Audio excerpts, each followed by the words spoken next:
Hola, ¿qué tal? Déjeme decirle a toda la comunidad de Tiempo con Dios, de TCD, feliz año 2023.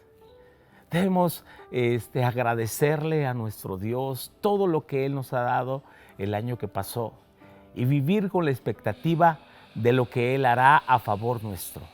Te invito para que no faltes a un solo día de tu meditación en el tiempo con Dios, que sigas adelante en esa búsqueda de Dios, en ese anhelo de su palabra, de su presencia, y compartas la palabra de Dios con otros. Acompáñanos hoy en la escritura que comienza en el libro de Santiago, capítulo 1, versículos 1 al 11. Una fe que trasciende las pruebas. Santiago, siervo de Dios y del Señor Jesucristo, a las 12 tribus que están en la dispersión, salud. Hermanos míos, tened por sumo gozo cuando os halléis en diversas pruebas, sabiendo que la prueba de vuestra fe produce paciencia. Mas tenga la paciencia su obra completa, para que seáis perfectos y cabales, sin que os falte cosa alguna. Y si alguno de vosotros tiene falta de sabiduría, pídala a Dios, el cual da a todos abundantemente y sin reproche, y le será dada. Pero pida con fe, no dudando nada, porque el que duda es semejante a la onda del mar, que es arrastrada por el viento y echada de una parte a otra. No piense pues que quien tal haga recibirá cosa alguna del Señor. El hombre de doble ánimo es inconstante en todos sus caminos. El hermano que es de humilde condición, gloríese en su exaltación, pero que el que es rico en su humillación, porque él pasará como la flor de la hierba. Cuando sale el sol con calor abrasador, la hierba se seca, su flor se cae y perece su hermosa apariencia. Así también se marchitará el rico en todas sus empresas. Una fe que trasciende las pruebas. Como introducción al libro de Santiago, podremos decir que es una de las 8 epístolas generales del Nuevo Testamento. En cuanto a la fecha del libro, Santiago, dicen los expertos, podría ser el primer escrito del Nuevo Testamento. Oscila alrededor del año 55, 56 del primer siglo, la fecha de su publicación. Y además, en cuanto al autor, casi todos coinciden que Santiago es Jacobo, hermano de Judas y también medio hermano del Señor Jesucristo. La referencia también la tenemos en Marcos capítulo 7, cuando Jesús va a Nazaret y proporciona el nombre de sus hermanos. Entre ellos menciona a Jacobo, Judas y Simón. Sí, y entonces allí es que en Hechos capítulo 15 se le menciona también y se le identifica como uno de los principales líderes en el concilio de Jerusalén, y contado con los apóstoles en el grupo de liderazgo de la iglesia del primer siglo, y lo identifican como Jacobo, el hermano del Señor. Y es tal el autor quien nos presenta esta hermosa carta, una carta práctica, una carta llena de consejos para una vida cristiana práctica. No es que Santiago tiene una diferente opinión de Pablo respecto a la salvación por gracia. Muchos han querido poner a Santiago en contra de Pablo, pero hoy hay una armonía. Más bien Santiago te lo presenta desde la óptica que la fe que salva sí es una fe que obra, mientras que Pablo te dice que somos salvos por gracia, pero las buenas obras fueron preparadas para aquellos que han sido salvos, para que den testimonio de su salvación. Por otro lado, no hay tal contradicción en ellos.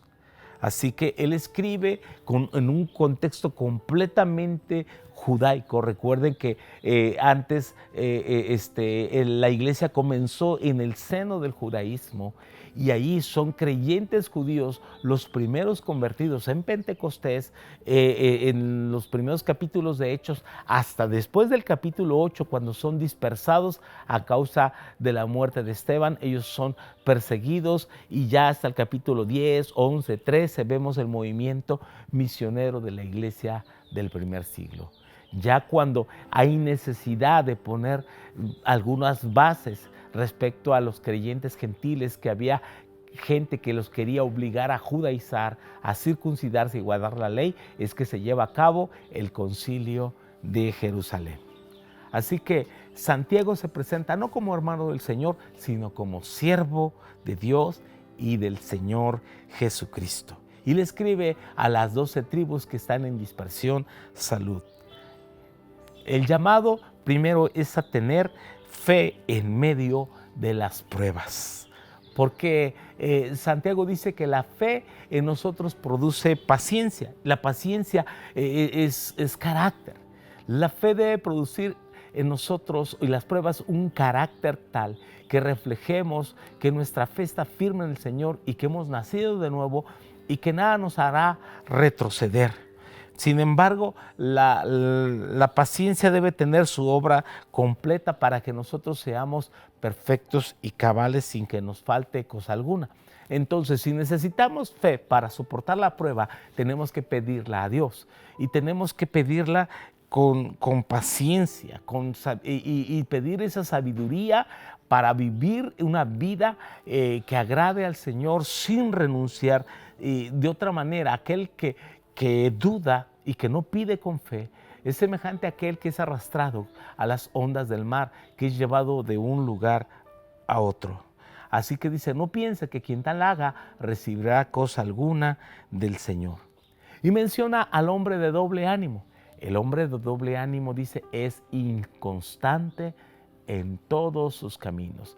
También otra versión dice que el hombre de una mente dividida. Doble ánimo tiene que ver con alguien que no se decide, que está en medio y dice, es que no sé si me entrego bien a Dios o me regreso atrás, ay, no sé si hacer lo bueno o lo malo, y está en medio. Es alguien inconstante, alguien que no avanza, alguien que no toma decisiones, es alguien que se estaciona.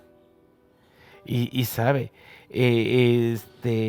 para quitar el doble ánimo de nuestra vida necesitamos caminar en humildad, ¿sí? También tenemos que entender que la vida es tan breve porque dice que la vida pasará como la hierba. Y caminar en humildad, no pienses que siempre lo que tienes hoy perdurará para siempre. Lo único que perdurará es nuestra fe en el Señor y todo aquello que sembremos hacia Él. Así que la hierba se seca con el sol abrasador. Sí, la hierba se seca, su flor se marchita y perece su hermosa apariencia. Así también aquel que confía en sus riquezas perecerá en todas sus empresas si solamente confía en eso. Todo lo que hoy tenemos, todo lo que hoy creemos poseer, un día ya no estará más, ni nuestras fuerzas, ni nuestro tiempo, ni nuestros recursos. Solo aquello que hayamos edificado y pensado en la eternidad. Camina confiando en Dios y Él hará que Dios obre a tu favor. Sí. Te dejo estos prácticos consejos y no renuncies a caminar en esa sabiduría. Cada día de este año que comienza, oro en el nombre de Jesús, que seas un hombre, una mujer sabia, una persona entendida para caminar en los preceptos de Dios, renunciando a todo aquello que es vano, que no tiene sentido, aprovechando bien el tiempo en todo lo que Dios quiere. Te bendigo en el nombre precioso de Jesús. Amén y amén. Recibe un fuerte abrazo a la distancia y nuevamente feliz Año Nuevo. Mi deseo es conocerte a ti, Señor Jesús.